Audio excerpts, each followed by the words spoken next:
kekinian lah mungkin. Media lebih kayak concern ke media-media mainstream, media-media digital, terus kayak ada ilmu politiknya juga, komunikasi politik juga, ternyata lebih luas dan lebih ternyata jadi gue nemu jurusan yang gue banget, gue yang gue pengen gitu kayak ya udah oke, klik. Terus dan ya di Leicester juga termasuk nilai kampus komunikasi, sekolah komunikasi yang bagus gitu, termasuk 10 kampus yang memiliki jurusan komunikasi yang bagus gitu ya. Ini ya udah ke situ. Memutuskan itu baru daftar doang karena kan belum punya ya? nilai IELTS. Iya, belum punya nilai IELTS. Jadi kita nanti akan mendapatkan conditional letter. Conditional letter itu kayak tanda kita diterima di kampus itu, tapi belum sepenuhnya diterima. Jadi kayak ada syarat yang harus dipenuhi. Harus berkas yang dipenuhi, kurang apa gitu mungkin. Iya, dan itu IELTS gitu, dan itu nilai IELTS gitu. Waktu itu aku belum dapat nilai IELTS gitu. Jadi ya udah dapat itu dulu untuk bekal daftar beasiswanya gitu. Nah, 2016 Mei itu kan selesai pendidikan di Bali. Nah, waktu itu Juli 2016 di Kemenak juga baru membuka beasiswa S2 ke luar negeri. Nah, ini baru aku daftar di sini gitu, karena memang sebelum kita berangkat ke luar negeri harus make sure ya, harus benar-benar yakin ada yang mau ngebiayain kita. Nggak mungkin dong kita berangkat sendirian dengan kecuali orang tua kita Raffi, anak sultan. Iya, kecuali ayah kita Raffi Ahmad sama Mbak Imong ya. Iya, kecuali mereka ya bisa. Kecuali mereka bisa lah pasti gitu. Jadi harus daftar, Juli itu daftar, dan alhamdulillah di percobaan pertama itu lolos gitu untuk dapat beasiswa ke luar negerinya gitu. Jadi memang perjuangannya ya kurang lebih 2 tahun untuk benar-benar dapat beasiswa ke luar negeri gitu. Jadi setelah dapat nilai IELTS, aku lengkapin nilai-nilai IELTS-nya, dilengkapi, terus baru dapat unconditional letter, baru dapat kayak LOE yang benar-benar aku udah diterima di kampus Leicester gitu. Dan udah persiapan akhirnya tahun 2017 berangkat gitu ke Inggris gitu. Jadi memang panjang banget ya perjuangannya, harus benar-benar kalau misalnya teman-teman ini mau dan niat banget ingin kuliah ke luar negeri, itu memang harus mengorbankan waktunya dan mengorbankan ya waktu, materi, material dan lain-lain, memang harus dikorbankan karena harus totalitas ya.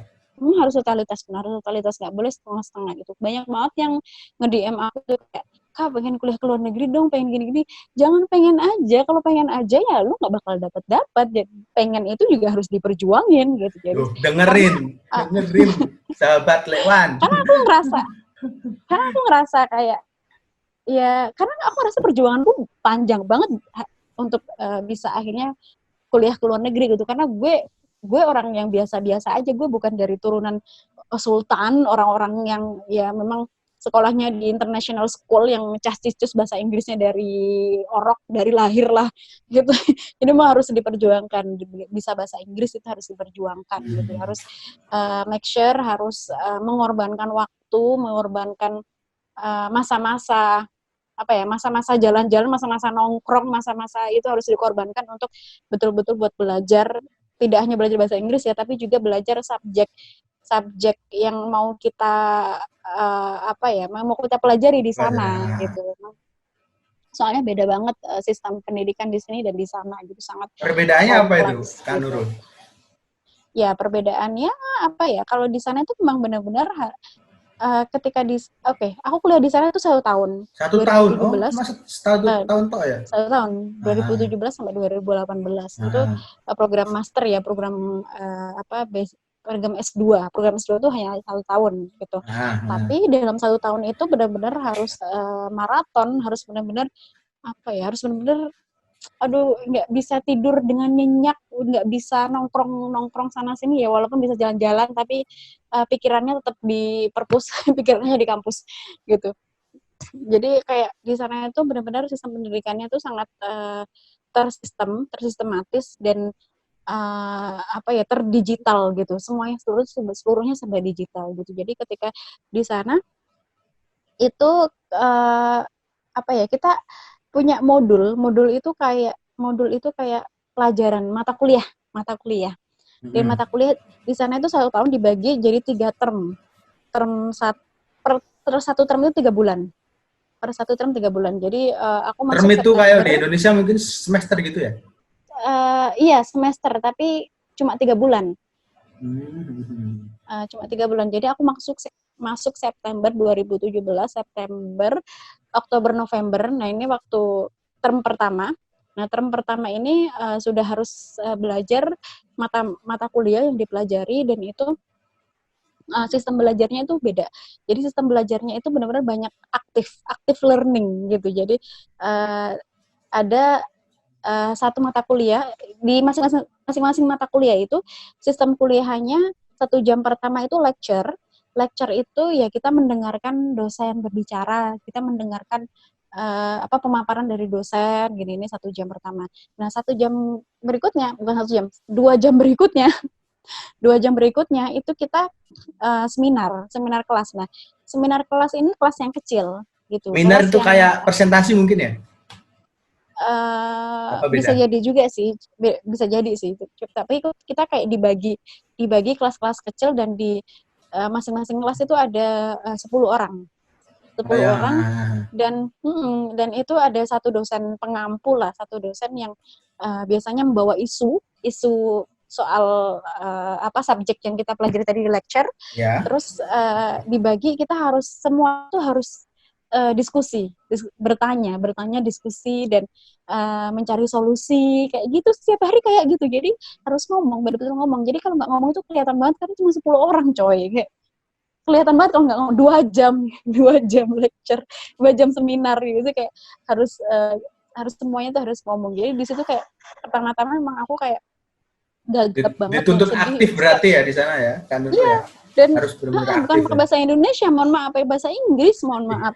Ya, Bahasa masa Inggris. di sana pakai bahasa Betawi, encang-encingnya babe. Iya, iya Ya sih. buset. Enggak, iya, maksudnya yang lebih bikin stres lagi ya itu pakai bahasa Inggris gitu, di mana referensinya juga bahasa Inggris, dan itu teman-temannya udah dari mancanegara, dan juga dari teman-teman Indonesia aja gitu. Jadi kayak Berarti teman-teman campur ya dari, semua negara.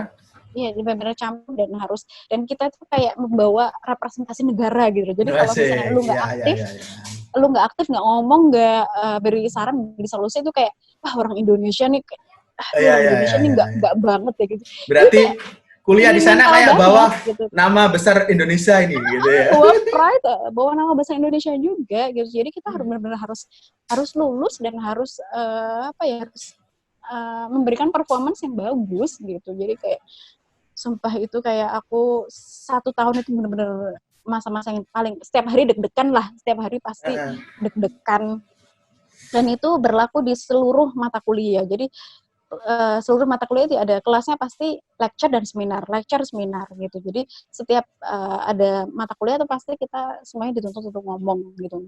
Jadi sebelum masuk kuliah itu kita harus benar-benar tahu yang dibahas apa, terus referensi-referensi apa, tidak hanya dari satu buku, tapi harus berbagai macam buku. Jadi waktu di UK itu, di sana mungkin aku bisa bilang itu setengah dari hidupku itu aku habiskan di perpustakaan. Jadi setelah benar-benar setelah butuh buku lah kuliah, bahasanya. ya soalnya harus gitu. Kalau nggak gitu ya nggak lulus. Nah, kalau nggak gitu nggak lulus, tuntutannya luar biasa tinggi gitu. Jadi kalau misalnya orang-orang bilang, kuliah ke luar negeri enak banget sih, bisa jalan-jalan gini-gini. Mohon maaf nih bapak-bapak, ibu-ibu ya. Kita tersiksa di sana. Tersiksa batin ya, batinku tersiksa. Iya, lahir batin, mohon maaf nih, lahir batin ya, tersiksa. Memang gitu. aku ngelihat dari looks dan body, maksudnya dari dulu pas kuliah itu sangat kurus dan kayaknya hanya ditemani tersiksa batinnya ya. Pas di video call sama teman-teman angkatan itu pasti lagi di perpustakaan ya, nggak boleh rame-rame. Pasti. Jadi kan makanya aku bilang kayak setengah hidupku ya aku habiskan di perpustakaan selama di UK gitu. Jadi kayak oh my god, gila sih. Jadi benar-benar beda banget sama sistem Indonesia, karena di Indonesia kan, ya aku waktu di Indonesia waktu kuliah S1 aja nih paling ke perpus kalau misalnya besok presentasi, itu dikerjain sekarang gitu. Mm-mm. Besok pagi presentasi, malam ini baru lembur nih SKS. Kalau di Inggris nggak bisa, di luar negeri itu nggak bisa SKS, sistem kebut semalam itu nonsen, nggak ada sama sekali, nggak bisa. Jadi harus Mungkin benar-benar mungkin dipersiapkan itu sejauh-jauh mungkin. mungkin itu harus yang dirubah mungkin ya di sistem Indonesia mungkin ya kalau bisa Iya, ya. di Indonesia harus dirubah gitu. Jadi benar-benar harus banyak baca buku, banyak baca referensi, tidak hanya dari satu buku, tapi juga harus berbagai macam referensi, tidak hanya buku saja, tapi jurnal-jurnal akademis dan lain-lain itu harus ini sih.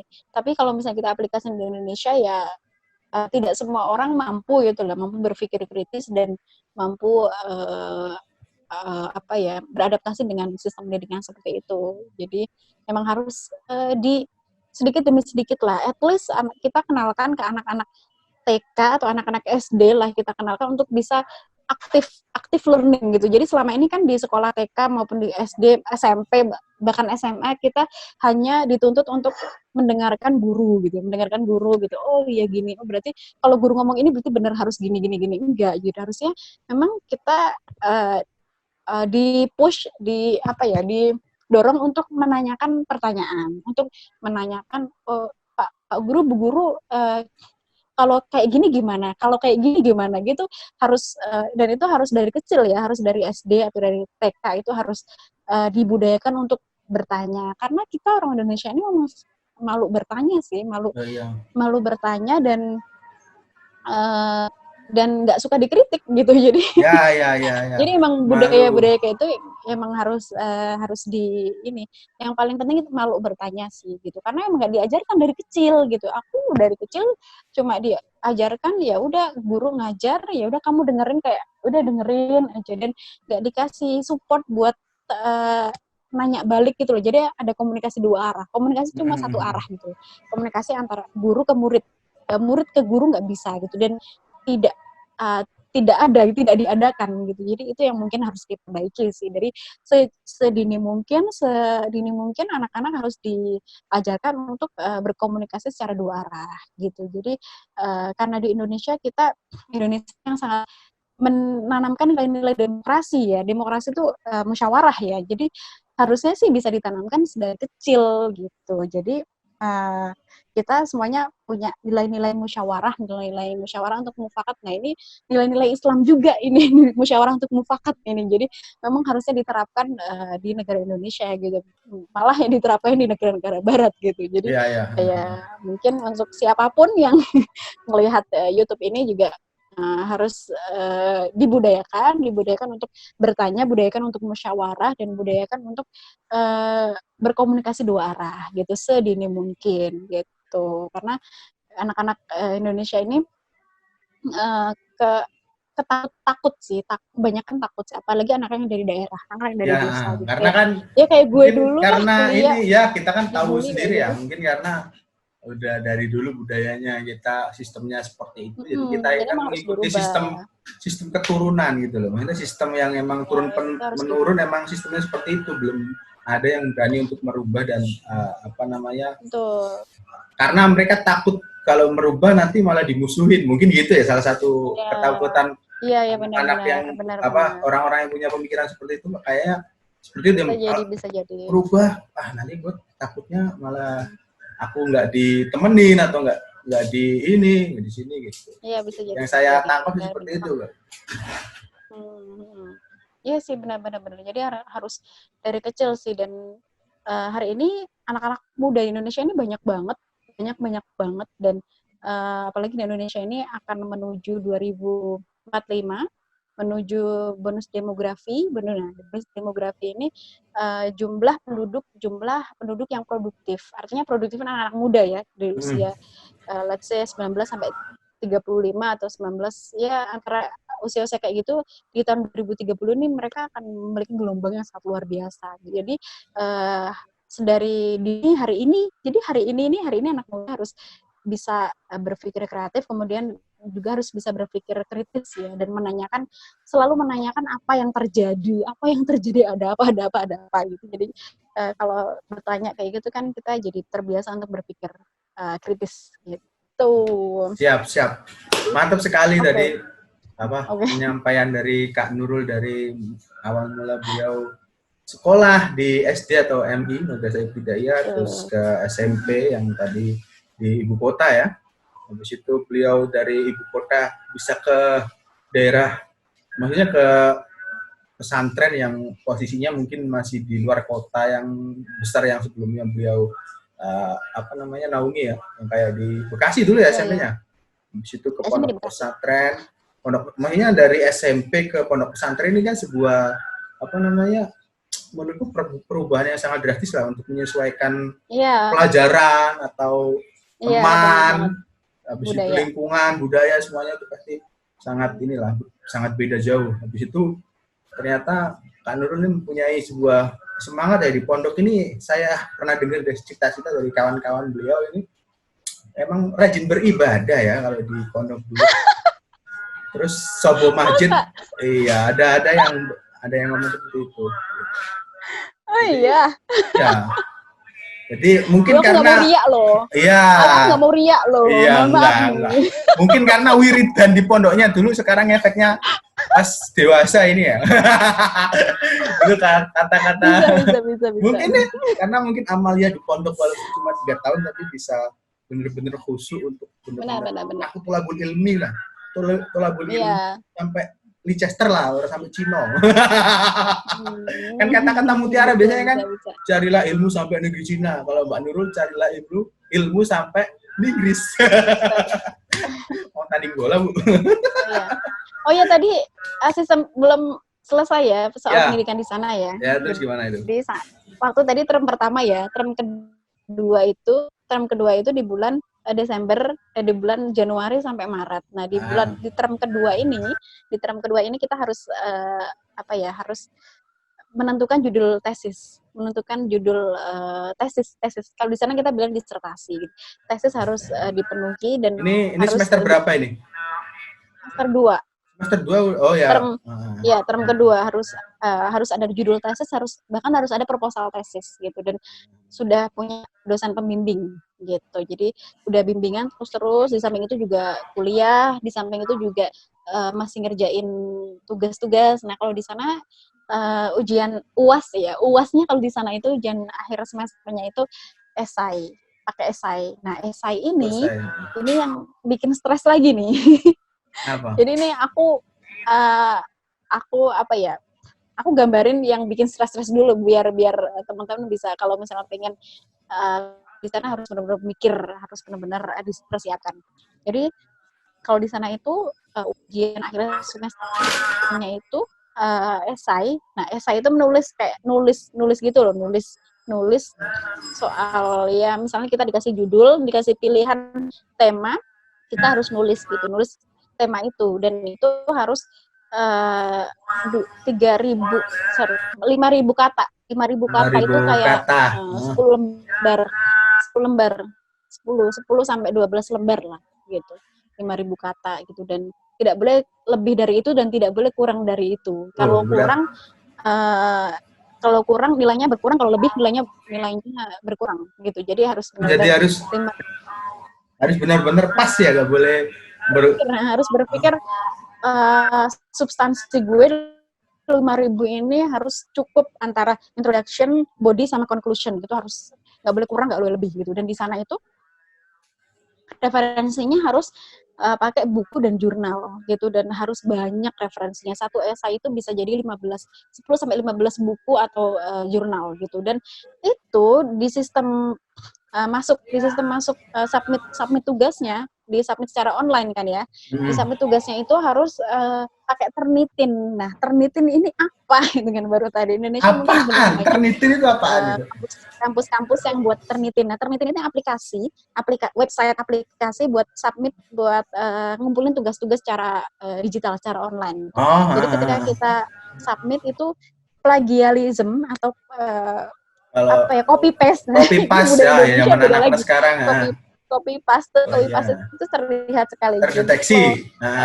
Lebih dari 60% itu, pokoknya 30% itu udah pasti nggak lulus. Udah nggak lulus. Esainya pasti nilainya nggak lulus, fail, gagal, dan mengulang lagi semester depan. Bayangin dong, gue nggak mau dong mengulang itu. Jadi di sana itu kita tidak boleh copy paste secara exactly the words ya. Kayak misal buku ini menceritakan ini, enggak. Kita harus membahasakan dengan bahasa kita, of course dengan bahasa Inggris juga kan. Jadi itu yang bikin stres itu ya kayak gitu. Jadi kita nggak boleh, kan di Indonesia kenapa anak-anak sistem kebut semalam ya karena itu copy paste aja, membahas soal makalah ini, oh ini udah ada internet, copy paste kan nggak ada telitinya, jadi anak-anak ya udah gitu. Kalau di sana nggak bisa, makanya tadi aku bilang kita nggak bisa SKS, harus benar-benar jauh-jauh hari dikerjakan tugas-tugasnya gitu. Jadi itu yang buat stres juga itu sih gitu, tugas Salah akhirnya. satu Setelah tugas itu masuk term ketiga. Term ketiga itu kita udah fokus ke disertasi gitu. Jadi harus fokus ke tesis. Term ketiga itu dari bulan Juli sampai September gitu. September harus submit disertasi. Nah itu waktu-waktu yang sangat stres, sangat pokoknya udah nggak bisa ninggal perpustakaan, bahkan kalau bisa nginep kita nginep di perpus, benar-benar mostly 24 hours itu kayak nggak ngapa-ngapain, maksudnya nggak bisa nongkrong, nggak bisa ya foto-foto di Instagram itu memang tidak seindah real life. Jadi foto-foto Instagram itu hanya sebagian ibarat kata kebahagiaan 100% itu mungkin hanya 1% dari kebahagiaan. 99% ini adalah penderitaan. Oke, itu tadi berarti sahabat Lekwan ini harus ngerti bahwa kuliah di luar negeri itu bukan hanya soal kita bisa jalan-jalan dan liburan gitu.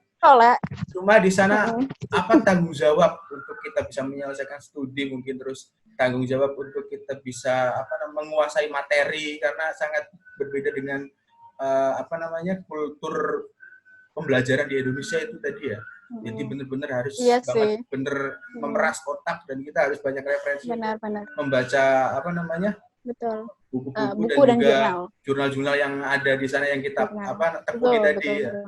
Jadi nggak bisa seenaknya, wah aku pengen ke luar negeri, tapi ternyata persiapannya masih belum matang itu ya, nanti mungkin akan babak belur di sananya gitu, takutnya gitu ya. babak belur diajar oleh pelajaran maksudnya. Ngajar mata kuliah. Iya.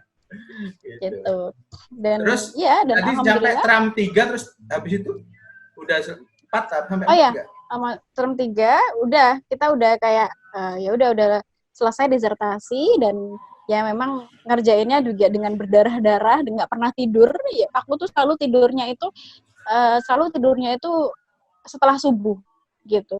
Setelah subuh, waktu itu puasa ya, di bulan Mei Juli itu puasa di sana, dan puasa itu di sana waktu summer itu siangnya lebih panjang gitu. Jadi puasanya itu sahur jam 2 malam dan 2 dini hari, bukanya jam 10 malam gitu, karena summer masuk musim panas, siangnya lebih lama di sana. Itu kayak beda di Indonesia. Di Indonesia nih sangat stabil ya ininya. Hari-harinya siangnya jam sekian jam, malamnya sekian jam. Udah kalau di luar negeri gitu. enggak. Kalau di Eropa enggak. Kalau di musim dingin kebalikannya, siangnya lebih pendek gitu. Kalau di musim panas siangnya lebih panjang. Dan waktu itu aku puasa 19 jam dengan keadaan mengerjakan tesis. Ya, dan harus di perpustakaan. Kayak bayangin aja deh gimana soroe opo. Yo, itu namanya tapi kalau orang yang pernah nyantri ya sudah biasa lah melakukan lika-liku sebuah perjuangan yang begitu ya.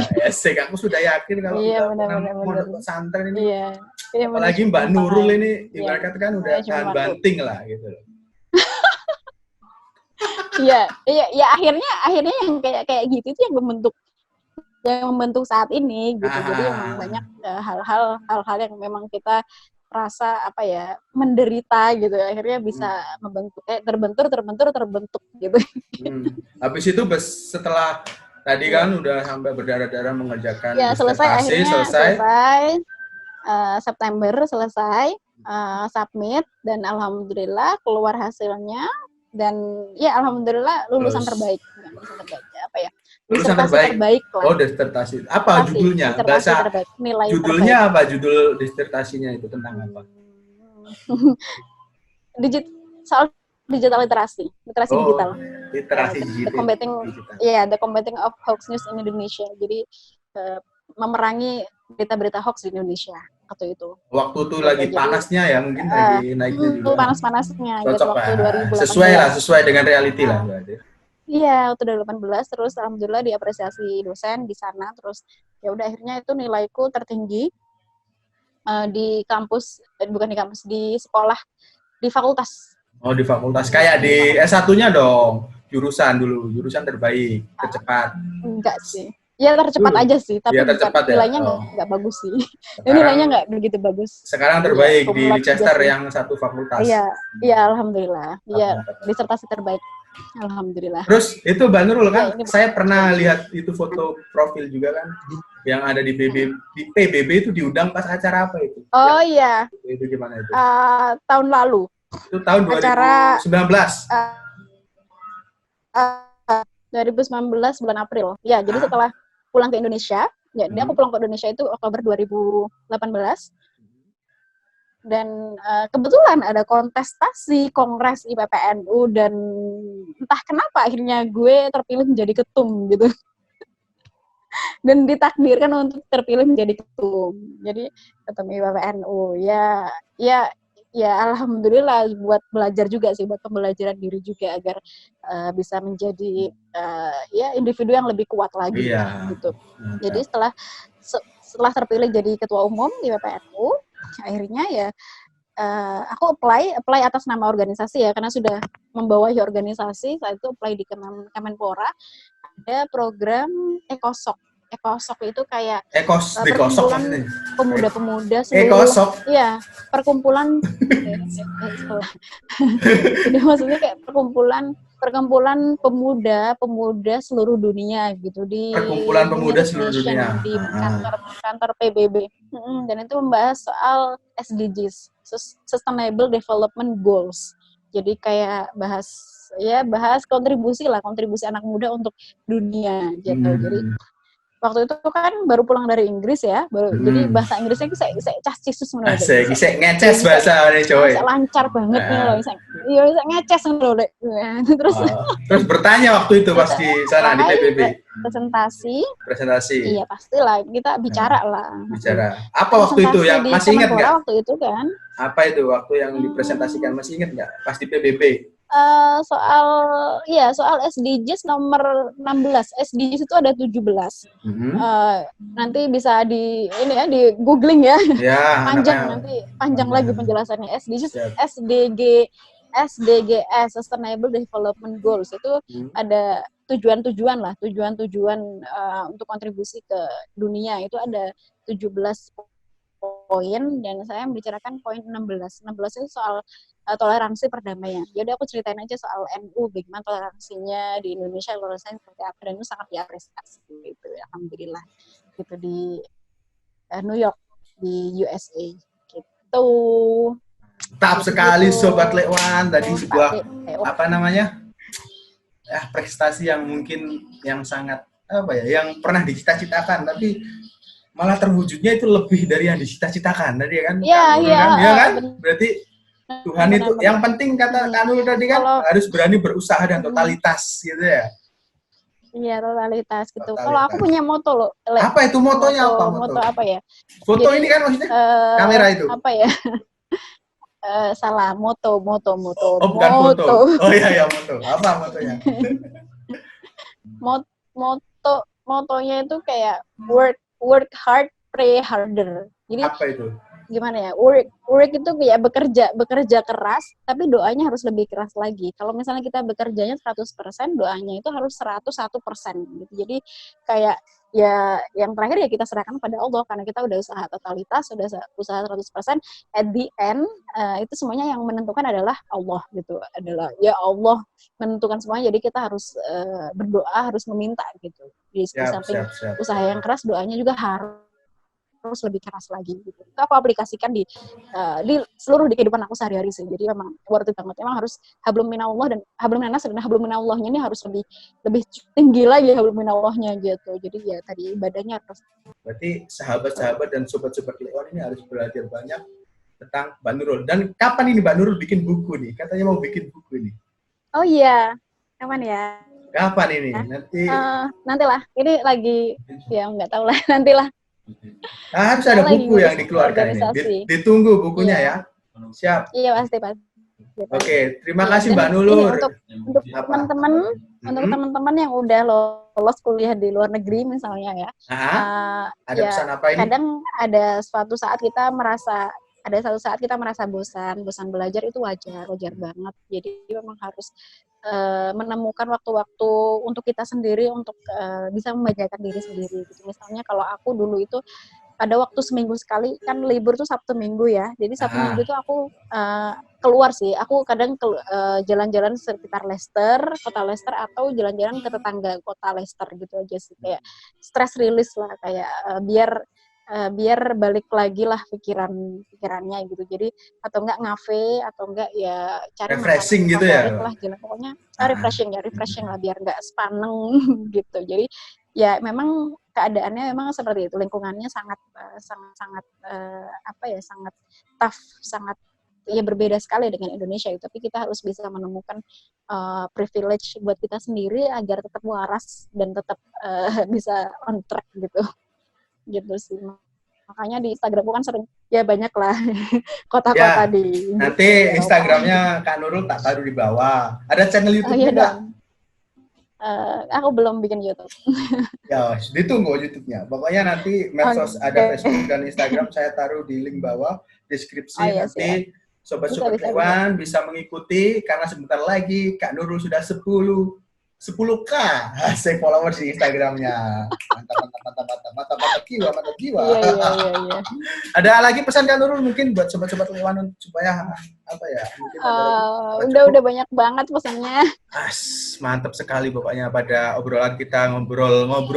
Mungkin ini bukan ngobrol santai dah, tapi ngobrol bacot. ngobrol pintar, ngobrol pintar.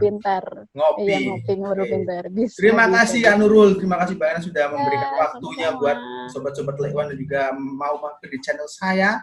Semoga ilmunya bermanfaat dan tambah sukses dan tambah jaya. Jaga kesehatan karena COVID-19 tidak hanya menyerang kamu tapi juga menyerang batinmu. Ya kan? Kalau kamu kesepian nggak bisa kemana-mana kan pasti batin merasa tersiksa. Berarti jaga kesehatan dan juga jaga jiwa juga ya. Semoga makin membumi juga dan juga bisa memberikan inspirasi bagi anak-anak bangsa dan juga santri terkhususnya bisa belajar dari Mbak Nurul ini, dari santri tapi bisa keluar negeri, ini dari santri untuk negeri, dan dia bisa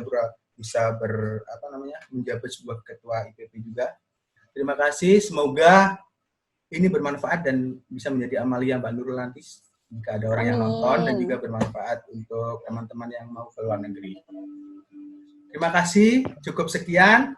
Mungkin, terima kasih Mbak Nurul. Assalamualaikum warahmatullahi wabarakatuh. Dadah. Waalaikumsalam warahmatullahi wabarakatuh. Terima kasih.